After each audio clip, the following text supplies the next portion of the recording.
November 22న Perth వేదికగా ఆస్ట్రేలియాతో ప్రారంభం కానున్న తొలి టెస్టుతో బోర్డర్ గవాస్కర్ ట్రోఫీ ప్రారంభం కానుంది. కివీస్తో క్లీన్ స్వీప్ అనంతరం రోహిత్ సేన వారి పరువు నిలబెట్టుకోవాల్సిన పరిస్థితి ఏర్పడింది. అదే సమయంలో వారు WTC ఫైనల్కి చేరాలంటే ఈ సిరీస్లో గెలుపు ఎంతో కీలకం. దీంతో ఈ సిరీస్లో చావోరేవో తేల్చుకోవడానికి టీమిండియా తమ అస్త్ర శస్త్రాలను సిద్ధం చేసుకుంటుంది.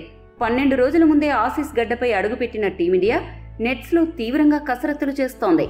ఈ నేపథ్యంలో పాకిస్తాన్ మాజీ ఆటగాడు షోయబ్ అఖ్తర్ టీమిండియాను ఉద్దేశించి సంచలన వ్యాఖ్యలు చేశాడు. భారత్ జట్టు ప్రస్తుతం ఆసీస్ని చూసి భయపడుతుంది అని, బోర్డర్ గవాస్కర్ ట్రోఫీ టైటిల్ను వారు డిఫెండ్ చేసుకుంటారనే నమ్మకం తనకి లేదు అని అఖ్తర్ పేర్కొన్నాడు. అఖ్తర్ మాట్లాడుతూ ఏమన్నాడంటే, ప్రస్తుతం భారత్ జట్టు ఓటమి భయంతోనే ఆసీస్ గడ్డపై అడుగుపెట్టింది. వారికి గెలుస్తామన్న నమ్మకం ఏ మూలానా లేదు. ప్రాక్టీస్ కూడా ఎవరిని అనుమతించకుండా సీక్రెట్ క్యాంపులు చేస్తున్నారు. నిజానికి ఈ సిరీస్ కు కావాల్సినంత ప్రిపరేషన్ భారత్ జట్టుకు లేదు. 12 రోజులు లేదా 12 నెలల ముందు ఆస్ట్రేలియాకు వచ్చామన్నది ముఖ్యం కాదు. ప్లేయర్లు ఎంత ఆత్మస్థైర్యంతో ఉన్నారు, ప్రత్యర్థిని నిలువరించగలమనే నమ్మకం వారిలో ఏ మేర ఉంది అనే విషయాలు చాలా కీలకం. ఇవేమీ ప్రజెంట్ టీమిండియా జట్టులో కనపడడం లేదు.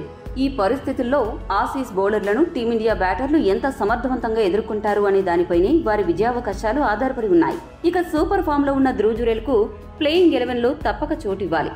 అతడిలో అద్భుతమైన బ్యాటింగ్ స్కిల్స్ ఉన్నాయి. ఫుల్ షాట్, కట్ షాట్ చక్కగా ఆడగలిగే సత్తా ఉన్న ధ్రువ్ను 3వ స్థానంలో బ్యాటింగ్ కు పంపించండి.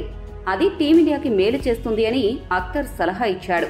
మరి అఖ్తర్ చెబుతున్నట్లు టీమిండియా ఆస్ట్రేలియాను చూసి భయపడుతోందా? ఈ సిరీస్ లో గెలుపు ఎవరిది అని మీరు భావిస్తున్నారో కామెంట్ చేయండి. మరిన్ని స్పోర్ట్స్ అప్డేట్స్ కోసం మా ఛానల్ సబ్స్క్రైబ్ చేసుకోండి.